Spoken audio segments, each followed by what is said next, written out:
I know that this is going to sound like it's not true, but the English word blessing originally meant let's smear it with blood and call it holy.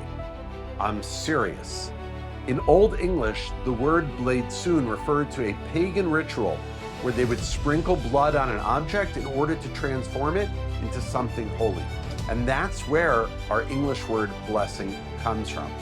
Doesn't sound very spiritual and certainly not very biblical. So if you're reading the Bible in English and you come across the word blessing, you're already starting with the wrong definition, because the Hebrew word for blessing, bracha, doesn't mean anything close to this pagan idea. In Hebrew, bracha means something far deeper, far more beautiful. And amazingly, it's connected to water, to kneeling, and to even a camel. Let's unpack this, stay with me, and you'll be amazed. There's a rule in biblical Hebrew that the very first time that a word appears, that sets the foundation for its meaning. So where does the word bracha, blessing, appear the very first time? It's when God turns to Adam and Eve and tells them, Vayevarech, he blesses them, that they should be fruitful and to multiply. The first blessing in the Torah is all about increase. It's about expansion. It's about growth, and it's about multiplication. Not good luck, not good vibes, not have a great day.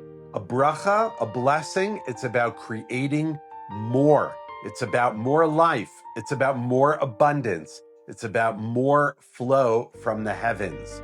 That is the core meaning of the word bracha. Hebrew is a root-based language. The Hebrew word bracha, or blessing, its root are the three Hebrew letters bet, resh, and chaf. This root appears in words that are connected to abundance or to expansion. A very surprising example is the Hebrew word for pool, or brecha. It's a gathering place of water.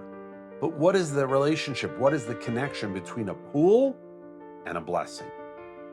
Water, what does it do? It collects, it gathers, it flows, it feeds life. And this is exactly what a bracha, what a blessing is. It's spiritual water.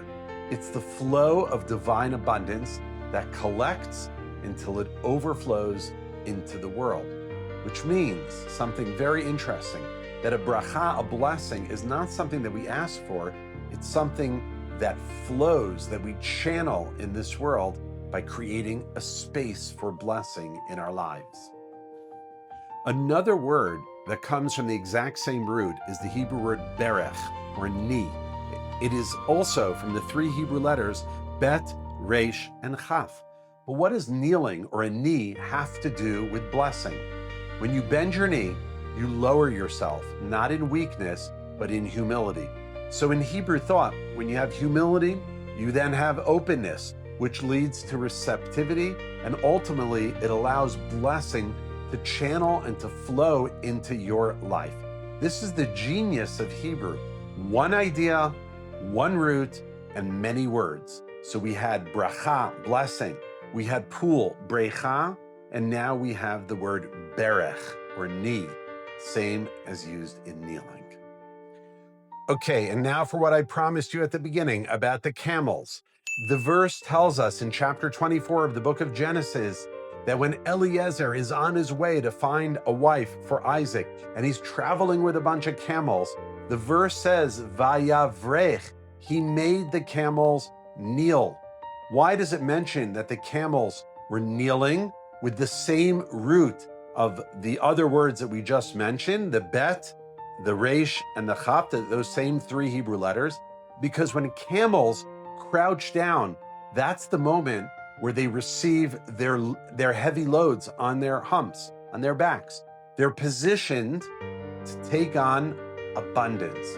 In Hebrew, the camel kneeling and a human receiving divine abundance are described by the exact same root. Now, isn't that fascinating? Now, there's a Hebrew expression, Baruch Hashem, which people translate it as, blessed is God. Now, there's a fundamental error that people make when they think that they are actually blessing God.